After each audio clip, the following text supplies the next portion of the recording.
In this video, we will be talking about ecosystem structure and function. जैसे कि आपको पिछले वीडियो में भी बताया था, इकोसिस्टम दो कंपोनेंट के आपसी इंटरेक्शन पर डिपेंड करता है, जिनमें एक प्रकार के जो कंपोनेंट्स हैं जिन्हें हम एबायोटिक कंपोनेंट्स कहते हैं, उसका हमने डिटेल डिस्कशन प्रीवियस चैप्टर में कर लिया था। इस वीडियो के साथ हम केवल दूसरा जो कंपोनेंट है उसकी विस्तार से चर्चा करेंगे, बायोटिक कंपोनेंट्स। बायोटिक कंपोनेंट किसी इकोसिस्टम के वो कंपोनेंट्स होते हैं जो लिविंग बीइंग्स के फॉर्म में उसके कंपोजिशन में पार्टिसिपेट करते हैं, जैसे प्लांट्स, एनिमल्स, माइक्रोब्स एक्सेट्रा। पहला जो लेवल इकोसिस्टम का बनता है वो जिस तरह के बायोटिक कंपोनेंट का बनता है उसे हम प्रोड्यूसर्स कहते हैं। प्रोड्यूसर्स वो ऑर्गेनिजम्स होते हैं जिनमें सनलाइट की एनर्जी को फूड बॉन्ड की केमिकल एनर्जी में ट्रांसड्यूस या कन्वर्ट करने की पोटेंशियल होती है। मतलब जिनमें फोटोसिंथेसिस से अपना स्वयं का खाना बनाने की क्षमता होती है, जिन्हें हम ऑटोट्रॉप्स कहते हैं। ऐसे ऑर्गेनिजम्स प्रोड्यूसर की श्रेणी में आते हैं। सारे ग्रीन प्लांट्स और सारे एक्वेटिक फ्लोटिंग ऑर्गेनिजम्स जैसे फाइटोप्लैंक्टन्स इसका एग्जाम्पल होते हैं। ये वो ऑर्गेनिज्म है जिसके थ्रू एनर्जी इकोसिस्टम में एंटर होती है और सारे बायोटिक कंपोनेंट्स के लिए यहाँ से आगे उपलब्ध होती है। तो इसीलिए प्रोड्यूसर का एक बहुत बड़ा रोल एबायोटिक से बायोटिक कंपोनेंट में एनर्जी के इनपुट के लिए देखा जाता है। इसी प्रकार दूसरी कैटेगरी कंज्यूमर्स की कैटेगरी होती है, जिसमें सारे ऑर्गेनिजम्स कंज्यूमर्स वो होते हैं जिनके पास अपनी फोटोसिंथेटिक एबिलिटीज़ नहीं होती, जिन्हें प्रत्यक्ष या डायरेक्ट रूप से अथवा अप्रत्यक्ष या इनडायरेक्ट रूप से अपने भोजन के लिए, अपने फूड के लिए प्रोड्यूसर पर डिपेंड करना पड़ता है, निर्भर करना पड़ता है। तो जब कोई एक ऑर्गेनिज्म डायरेक्टली प्रोड्यूसर पर डिपेंड करेगा तो उसे हर्बीवोर कहेंगे, और जब इनडायरेक्टली करेगा तो कार्निवोर कहेंगे। इस देश में किसी आदमी की इच्छा हुई कि पालक खाना है, उसने मंडी जा कर के पालक खरीदा और सब्जी बना के खा ली, तो यहाँ उसने डायरेक्ट इस्तेमाल किया है, मतलब वो हर्बीवोर के रूप में इस इकोसिस्टम का मेंबर था।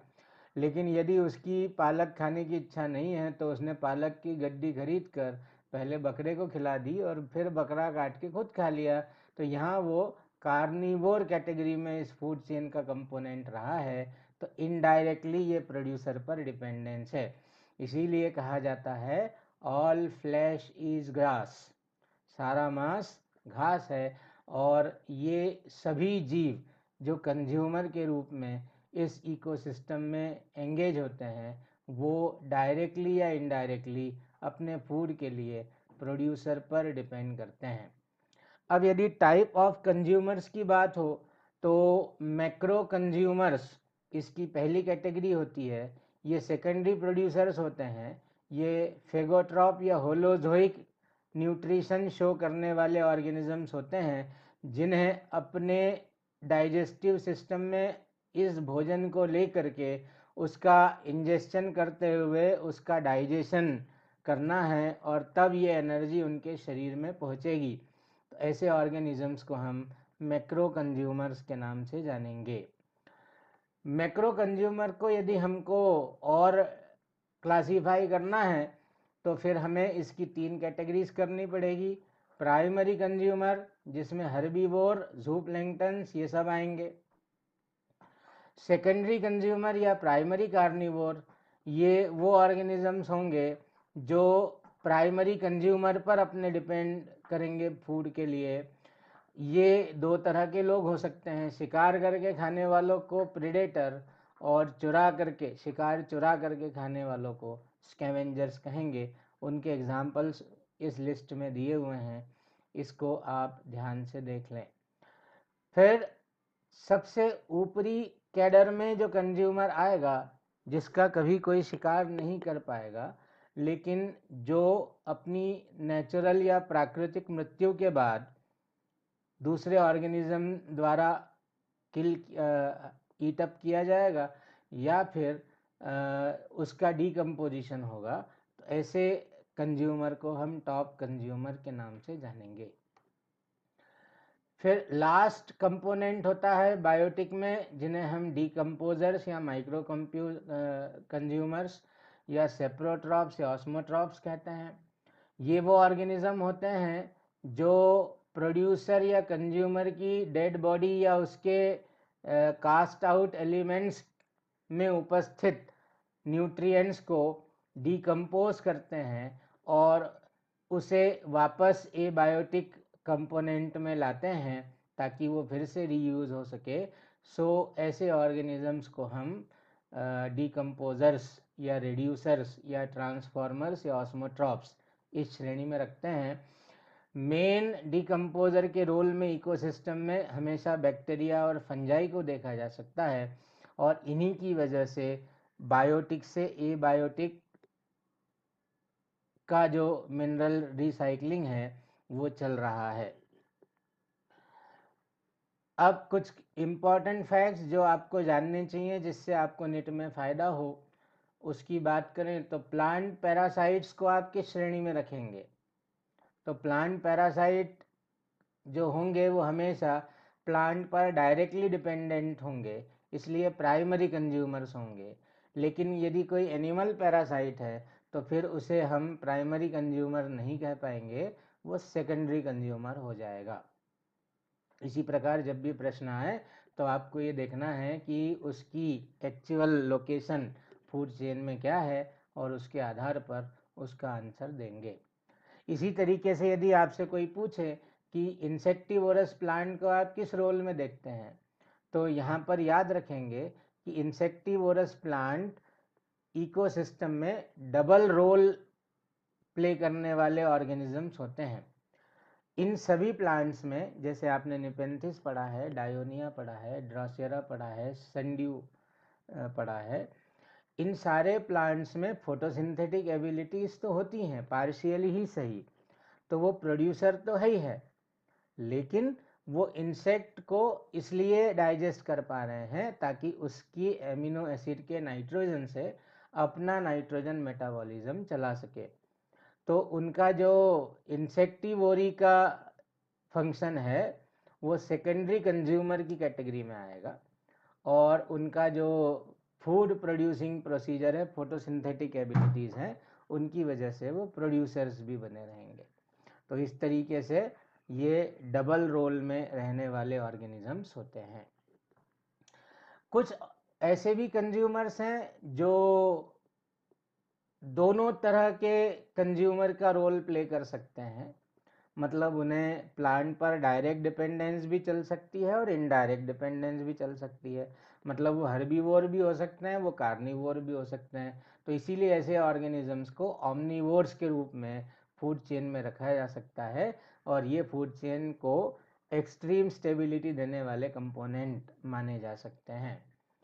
फिर यदि कोई ऑर्गेनिज्म मिल्क या कर्ड को यूज़ कर रहा है तो उसे फिर हम सेकेंडरी कंज्यूमर में रखेंगे। अब आप कारण जानते हैं क्यों। और इसी तरीके से एक पूरे इकोसिस्टम का फॉर्मेशन जब होता है तो उसका पूरा फिजिकल स्ट्रक्चर उसके एबायोटिक और बायोटिक कंपोनेंट के इंटरेक्शन पर डिपेंड करता है।